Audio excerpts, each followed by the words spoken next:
کی خلیجی ممالک میں ایک لیڈنگ پوزیشن ہے، اس سے کوئی انکار نہیں کر سکتا. یعنی سعودی عرب سے بہتر پوزیشن خلیجی ممالک میں کسی کی نہیں ہے، اور سب سے بڑا ملک بھی وہی ہے.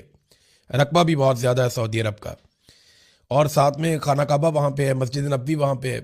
تو اس وجہ سے بھی خادمین حرمین شریفین ہونے کی وجہ سے بھی سعودی حکمرانوں کو ایک الگ سے حیثیت حاصل ہے. تو سعودی عرب نے ایک سٹیٹمنٹ دیا ایک مرتبہ پھر. انہوں نے کہا جی اپنی سرزمین ایران کے خلاف استعمال نہیں ہونے دیں گے، نہ فضا، نہ سمندر، نہ زمین. یہ سعودی عرب کا سٹیٹمنٹ ہے. اس پہ ایران نے ان کا شکریہ ادا کیا سعودی عرب کا. دیکھیں اس سے پہلے سعودی سرزمین استعمال ہوئی ہے اور سعودی عرب میں امریکی اڈے موجود ہیں. اب جب انہوں نے سرزمین استعمال کی تو وہ امریکی اڈوں کے اوپر اٹیک کیا ایران نے. تو سعودی عرب نے اب یہ کہا کہ وہ اپنی سرزمین کو استعمال نہیں ہونے دیں گے ایران کے خلاف. یہ ایران کے لیے بڑی پازیٹیو چیز ہے، اور یہ سٹیٹمنٹ تب آیا جب سعودی عرب کے اندر ایران نے کافی اپنے ٹارگٹ ہٹ کیے ہیں، اور کچھ سعودی عرب کے اندر ایسے ٹارگٹ ہٹ ہوئے ہیں جن کے بارے میں ایران کہتا ہے کہ یہ ہم نے نہیں کیا. لیکن پہلے آپ یہ لے لیں کہ سعودی عرب کہہ کیا رہا ہے اور معاملہ ہے کیا. دیکھیں سعودی عرب کے کچھ سورسز، حتیٰ کہ سعودی عرب کے جو باخبر صحافی ہیں، وہ بھی اب یہ دعویٰ کر رہے ہیں، اور سعودی عرب میں کوئی صحافی اپنے سے دعویٰ کر نہیں سکتا. سعودی حکومت اس معاملے میں بہت سخت ہے. آپ کوئی ایسی خبر دے نہیں سکتے سعودی عرب میں جس سے وہاں کی حکومت اختلاف کرتی ہو. تو سعودی صحافی اگر کوئی بات کرتے ہیں تو اس کا مطلب یہ ہے کہ سعودی گورنمنٹ کی بھی لگ بھگ یہی بات ہے. اور سعودیہ کے سابق جو انٹیلیجنس چیف ہیں انہوں نے بھی یہی بات کی تھی. پہلے آپ یہ دیکھ لیں کہ جو سعودی وزیر خارجہ ہے ان کا سٹیٹمنٹ کیا ہے. وہ یہ کہتے ہیں کہ انتہا پسند اسرائیلی حکومت امن نہیں بلکہ تشدد اور تباہی کی خواہاں ہے. یعنی تشدد کرنا چاہتے ہیں، تباہی پھیلانا چاہتے ہیں. یہ ان کا امن سے کوئی تعلق نہیں ہے اسرائیلیوں کا. اور یہ بات غزہ میں بھی واضح تھی. یہ سعودی وزیر خارجہ کا سٹیٹمنٹ ہے. اب سعودی عرب کے سورسز اور وہاں کے صحافی یہ دعوے کر رہے ہیں کہ ابتدائی تحقیقات جو کی گئی ہیں سعودی عرب میں اور دیگر گلف ممالک میں، ان میں پتہ چلتا ہے کہ گلف ممالک پر ہونے والے تمام حملے ایران نے نہیں کیے. یعنی کوئی اور بھی ہے جو گلف ممالک میں حملے کر رہا ہے. اور اس پہ انہوں نے فردر یہ کہا کہ خدشہ ہے کہ اسرائیل اور امریکہ نے گلف کو جنگ کے اندر گھسیٹنے کی کوشش کی ہے. یعنی یہ حملے اس طریقے سے کیے گئے ہیں کہ جو عرب ممالک ہیں یا خلیجی ممالک ہیں یا گلف کنٹریز ہیں وہ اس جنگ کے اندر کھنچے چلے آئے اور ان کو مجبور کیا جائے کہ وہ اس جنگ کا حصہ بنے. یہ بڑی الارمنگ چیز ہے. اور یہ اب تحقیقات ہو رہی ہے نا ابتدائی طور پہ، تو پتہ چل رہا ہے کہ ایران نے جو اٹیک کیے وہ تو صرف امریکنز پہ کیے ہیں. امریکن امبیسی پہ کر دیا، یا سی آئی اے کے آفس پہ کر دیا، امریکن ریڈارز کے اوپر کر دیا، ان کے کمیونیکیشن کے سسٹم کے اوپر کر دیا، سمندر میں ان کا کوئی ایسٹ ہے تو وہاں پہ کر دیا، جو امریکہ کے پاس بیسز ہیں وہاں پہ اٹیک کر دیا. وہ تو بہت تباہی پھیری ہے. اب ان کی جو ہے وہ سیٹلائٹ فوٹیجز آ رہی ہیں، اس پہ امریکہ کو بڑی تشویش ہے. اب چین بھی وہ سیٹلائٹ رکھتا ہے، رشیا بھی رکھتا ہے، تو دنیا کو مل تو جاتی ہے. سی این این سے بہت تنگ ہے، کچھ اور میڈیا ہاؤسز ہیں، الجزیرہ، ان سے وہ بہت تنگ ہے کہ یہ پوری دنیا کو دکھا رہے ہیں کہ امریکن بیسز کو تباہ کیا گیا ہے ڈرون سے اور میزائلوں سے. تو یہ امریکہ کے لیے جو سپر پاور اپنے آپ کو کہتا ہے اس کے لیے اس میں سبکی اور شرمندگی والی بات تو ہے. ایک اور ناظرین بڑی تشویشناک خبر آئی ہے، یہ امریکہ سے آئی ہے. اس سے پہلے میں نے کچھ اسرائیلیوں کو یہ بات کرتے ہوئے سنا بھی اور ان کے میں نے کلپس دیکھے. اس کے بعد جو امریکی صحافی ہیں جن کا میں نے پہلے بھی ذکر کیا تھا، یہ ٹکر کارلسن، انہوں نے ایک بڑی الارمنگ قسم کی خبر دی ہے. اور یہ خبر پہلے بھی موجود تھی لیکن اب کیونکہ اس کی تصدیق ہوتی چلی جا رہی ہے تو میں آپ کے ساتھ شیئر کر رہا ہوں کہ مسجد اقصیٰ کو شہید کرنے کا منصوبہ ہے. جس طرح گلف کنٹریز میں ادھر ادھر سے میزائل آ کر لگے ہیں نا، ایسے ہی کہیں سے کوئی میزائل آ کر مسجد اقصیٰ پہ لگ سکتا ہے، اور مسجد اقصیٰ کو شہید کرنے کے بعد اس کا الزام لگا دیا جائے گا ایران پہ، تاکہ عرب ممالک یا گلف کنٹریز مل کر ایران کے اوپر اٹیک کریں اور یہ آپس میں لڑنے لگے. اور پلان یہ ہے کہ بعد میں یہاں پہ تھرڈ ٹیمپل تعمیر کیا جائے. یہ امریکہ کے جو وزیر جنگ ہیں وہ یہ سٹیٹمنٹ پہلے دے چکے ہیں. امریکنز یہ بارہا کہہ چکے ہیں اور یہ بات اسرائیلی بھی بارہا کہہ چکے ہیں کہ وہ یہاں پہ ٹیمپل تعمیر کرنا چاہتے ہیں جہاں پہ مسجد اقصیٰ ہے، کہ مسجد اقصیٰ کو ہٹایا جائے اور یہاں پہ ٹیمپل تعمیر کیا جائے. اب اس جنگ کے بہانے جب ایران میزائل مار رہا ہے تو یہ کیا جا سکتا ہے، اس کے بارے میں دعویٰ کیا گیا اور یہ امریکی صحافی نے یہ خبر دی ہے. یہ بڑا الارمنگ ہے، اس کے اوپر سب کو بات کرنی پڑے گی اور یہ رسپانسبلٹی مسجد اقصیٰ کی سب کو لینی پڑے گی، کیونکہ اس کے ساتھ مسلمانوں کے جذبات جڑے ہوئے ہیں.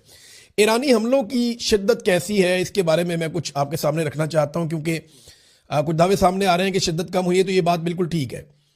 جب شروع کا دن تھا تب ایران نے بڑا زبردست ریٹیلیٹ کیا تھا۔ ہفتے والے دن ایران نے بڑے شدید حملے کیے تھے اور سینکڑوں میزائل اور ڈرونز داغ دیے تھے۔ اس کے بعد بدتریج جو حملے کیے جا رہے ہیں ان میں تعداد کم ہوتی چلی گئی۔ تعداد کم ہونے کی وجہ کیا ہے؟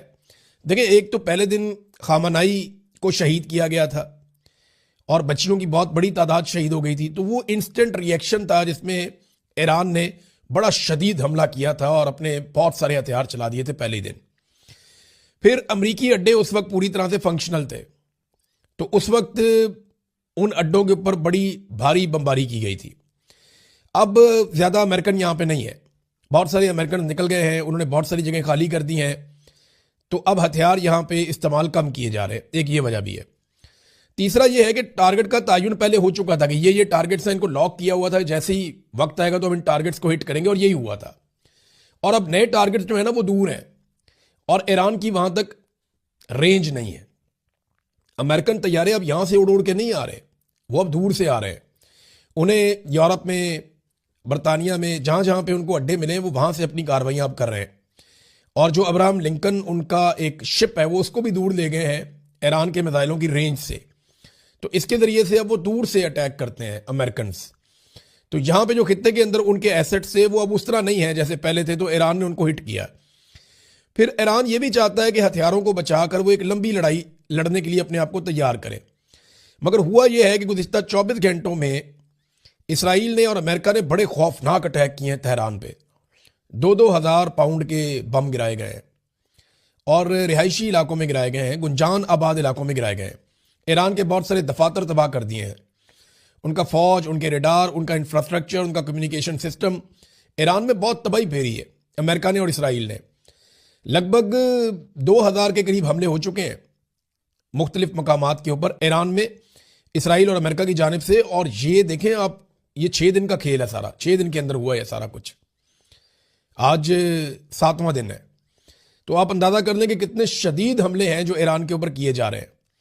تو ایران کو اس بات کا آئیڈیا ہے کہ لڑائی لمبی ہے، لیکن جب شدید حملے ہوتے ہیں تو پھر رد عمل بھی شدید آتا ہے۔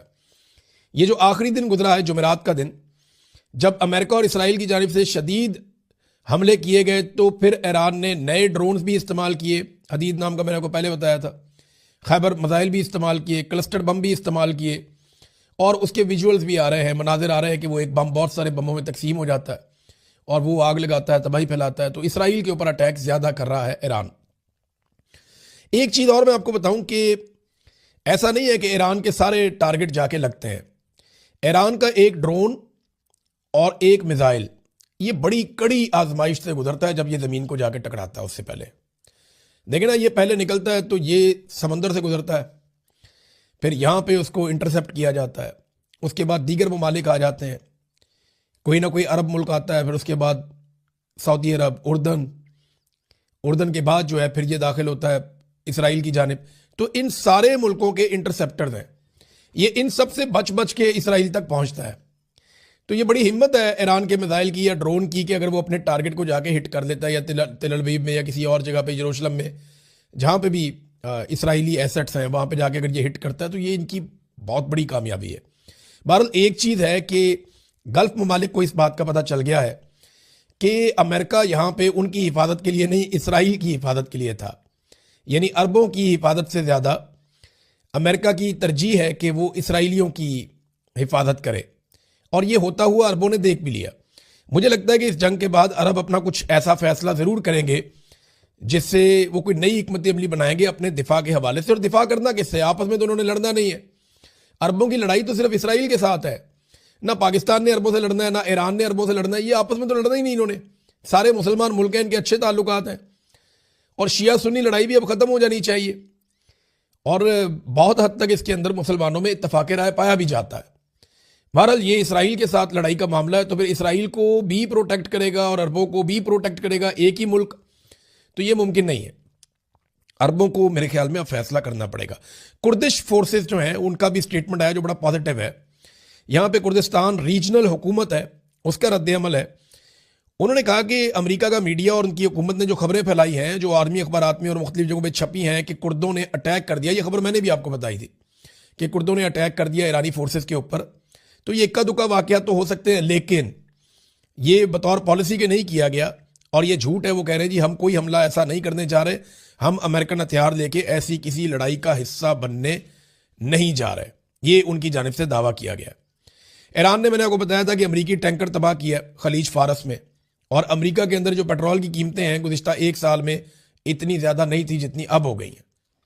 امریکہ میں پیٹرولیم مصنوعات کی قیمتیں اس حملے کے بعد مزید بڑھ گئی ہیں۔ ویسے بھی جو بحران عالمی منڈی میں پیدا ہوا ہے تو قیمتوں کا اثر تو امریکہ پہ، یورپ پہ، پوری دنیا پہ جائے گا۔ پاکستان میں پیٹرول کی قلت پیدا ہو گئی ہے، حکومت کوئی اور موقف دے رہی ہے، اوگرا کا موقف کچھ اور ہے، کہہ رہے ہیں جی بہت پیٹرول ہے ہمارے پاس، جبکہ ڈیلرز ہیں وہ الگ طرح کا بیان دے رہے ہیں کہ نہیں جی محدود ہے ہمارے پاس۔ عوام کے اندر بے چینی ہے، عوام دوڑ رہی ہے کہ جناب ہم اپنا پیٹرول اکٹھا کر لیں، یہ نہ ہو کہ ہم گھر بیٹھ جائیں۔ دوسرا، حکومت یہ سوچ رہی ہے کہ کوئی سمارٹ لاک ڈاؤن لگا دیا جائے، لوگ زیادہ گھروں سے نکلے ہی نہ، پیٹرول کا کم سے کم استعمال کریں تاکہ جو پیٹرول ہے اس کو لمبے عرصے تک استعمال کیا جا سکے۔ اب ڈیلرز یہ چاہتے ہیں کہ وہ پیٹرول عوام کو نہ دیں اور پیٹرول کو روکیں تاکہ جیسے اس کی قیمت بڑھے تو وہ اس سے منافع بھی کما سکیں۔ تو پاکستان میں تو یہ چیز چل رہی ہے، جب بھی کوئی بحران آتا ہے تو اس سے فائدہ اٹھانے کی سب کوشش کرتے ہیں، اور پاکستانی حکمرانوں کی توجہ ان معاملات کی طرف نہیں ہے، ان کی توجہ کسی اور معاملے کی طرف، دنیا ان کا مذاق اڑاتی ہے۔ یہ رشیا کے سابق صدر ہیں دمتری مدودیو، اور یہ سابق روسی صدر بھی ہیں، سابق روسی وزیر اعظم بھی ہیں، اور اس وقت سیکیورٹی کونسل آف رشیا کے ڈپٹی چیئرمین بھی ہیں۔ انہوں نے طنز کیا ہے شہباز شریف جیسے لوگوں پہ۔ طنز کرتے ہوئے انہوں نے کیا کہا، ذرا یہ آپ سنیں۔ انہوں نے طنز کرتے ہوئے کہا کہ جناب کیوں نہ ڈونلڈ ٹرمپ کو امن کا نوبل انعام دے دیا جائے، جنگیں شروع کرنے پہ، معصوموں کو قتل کرنے پہ۔ تو دنیا پاکستان کے اوپر طنز کر رہی ہے، لیکن پاکستان کو سمجھ نہیں آ رہی، اور پاکستانی حکمران اس بات کے لیے بالکل آمادہ نہیں ہے، فیلڈ مارشل عاصم منیر اور شہباز شریف، کہ ڈونلڈ ٹرمپ سے جو امن کے نوبل انعام کی نامزدگی ہے وہ پاکستان واپس لے۔ پاکستان یہ کرنے کے لیے تیار نہیں ہے۔ نیو یارک ٹائم نے اپنی رپورٹ میں حوالے دے کر یہ ثابت کیا ہے کہ جو مناب سکول کے اوپر اٹیک کیا گیا، بچیوں کا سکول ہے جہاں پہ 170 کے قریب بچیاں شہید ہو گئی تھیں اور 60 کے قریب اسپتالوں میں پڑی ہوئی ہیں، یہ بہت بڑا قتل عام ہے۔ اب یہ نیو یارک ٹائم نے ثابت کیا کہ یہ حملہ اسرائیل نے نہیں کیا تھا، سرکاری بیانات کا تجزیہ کیا انہوں نے۔ جنرل کین نے اس بات کی تصدیق کی ہے کہ اس دن ایران کے اس علاقے میں امریکہ نے کارروائی کی تھی، پینٹاگون کے نقشے بھی اس بات کی تصدیق کر رہے ہیں، اور اسرائیلی حکام کہہ رہے ہیں کہ ہم نے تو یہاں کارروائی نہیں کی تھی۔ تو یہ امریکہ نے کارروائی کی تھی، کیونکہ 2016 تک یہ ایک فوجی اڈے کا حصہ تھا یہ سکول، لیکن 2016 کے بعد اس کی سچویشن بدل گئی تھی۔ آج 10 سال کے بعد امریکہ نے وہاں اٹیک کر دیا اور معصوم بچیوں کو شہید کر دیا۔ لیکن شہباز شریف امن کے نوبل انعام کی نامزدگی کبھی واپس نہیں لے گا۔ صورتحال ان کی یہ ہو گئی ہے کہ پاکستان تحریک انصاف نے اسرائیل کے خلاف قرارداد پیش کرنے کی بات کی، اور نون لیگ اور پیپلز پارٹی اسمبلی سے بھاگ گئے۔ یعنی قرارداد پیش کرنے کی انہوں نے بات کی، ہم قرارداد پیش کرنا چاہتے ہیں، وہ دوڑ گئے اسمبلی سے، کیونکہ متفقہ طور پہ منظور کروانی پڑنی تھی نا، یا پورے پاکستان کے سامنے ننگے ہو جاتے۔ اور ڈر اس بات کا بھی تھا کہ پاکستان تحریک انصاف اپنی قرارداد میں امریکہ اور اسرائیل دونوں کی مذمت کرتے، اور نون لیگ اور پیپلز پارٹی کو وہاں پہ موقف دینا پڑتا، یا وہ اس قرارداد کے حق میں ووٹ نہ دیتے تو عوام کے سامنے ذلیل ہوتے، اور اگر ووٹ دیتے تو ڈونلڈ ٹرمپ سے جوتے کھاتے۔ تو یہ بیچاروں کی بہت بری صورتحال ہے۔ بلاول جو ہے وہ چپ کر کے بیٹھ گیا جب پوچھا گیا کہ ڈونلڈ ٹرمپ کا نوبل انعام۔ مریم نواز نے کافی بہرحال ثبوت دیا ڈٹائی کا، اور انہوں نے ڈٹائی کے ساتھ کہا بچیاں شہید ہو گئی، اتنی تباہی پھیل گئی دنیا کے اندر، 7 جنگیں چھیڑ دی اس آدمی نے۔ لیکن مریم نواز نے بڑے آرام سے کہا کہ شہباز شریف جو کر رہے ہیں اچھا کر رہے ہیں۔ اچھا، پاکستان میں بہت سارے لوگ جو ہے نا وہ اس کی تعریفیں کر رہے ہیں، دیکھیں ہم کتنے اچھے جوتے پالش کرتے ہیں، پاکستان کو لڑائی سے بچا رہے ہیں۔ نہیں، وہ پاکستان کو لڑائی سے بچانے کے لیے جوتے پالش نہیں کر رہے، وہ اپنی حکومت بچانے کے لیے اور اپنا کیا ہوا ظلم چھپانے کے لیے، عمران خان کو جیل میں رکھنے کے لیے جوتے پالش کر رہے ہیں۔ ان کا کوئی عمل عمران خان کے بغیر نہیں ہے۔ ہر آئینی ترمیم، ہر فیصلہ، ہر چیز جو بھی قانون سازی یہ کرتے ہیں عمران خان کی وجہ سے کرتے ہیں۔ اسٹیبلشمنٹ کا مسئلہ آج بھی عمران خان ہے۔ ڈاکٹروں کی موجودگی میں عمران خان نے کہا ہے کہ یہ گیدڑ ہے، اور یہ پاکستان کی اسٹیبلشمنٹ کو سب کو مخاطب کرتے ہوئے عمران خان صاحب نے گیدڑ سے ان کو تشبیہ دی ہے۔ کچھ سورسز یہ بھی بتاتے ہیں، مجھے تھوڑے دن پہلے ایک دوست ہیں وہ کچھ لوگوں سے مل کر آئے پاکستان سے، اور انہوں نے مجھے بڑی رازداری سے ایک چیز بتائی تھی، میں ان کا نام نہیں لیتا، لیکن انہوں نے بتایا کہ عمران خان صاحب جیل ملاقاتوں میں عاصم منیر صاحب کے بارے میں کچھ اس طرح سے بات کرتے ہیں جس سے خوف پیدا ہو جاتا ہے. کیونکہ عمران خان صاحب بالکل ڈرے ہوئے نہیں ہیں, وہ بڑے بے باک ہو کر بات کرتے ہیں, حالانکہ ان کے لوگ باہر آ کے اس طرح بات نہیں کرتے. اور عاصم منیر کے بارے میں عمران خان صاحب نے جس انداز میں بات کی ہے, وہ ریکارڈنگز تو موجود ہیں ان لوگوں کے پاس, تو اس کے سننے کے بعد جو ہے وہ خوف پیدا ہو جاتا ہے. یہ بہت قریبی سورسز نے بتایا تھا. عمران خان صاحب نے اللہ رب العزت پہ توکل کر کے جیل کاٹ رہے ہیں. کسی اور پہ بھروسہ کرنے والا آدمی جو ہے وہ اتنا دلیر ہو ہی نہیں سکتا.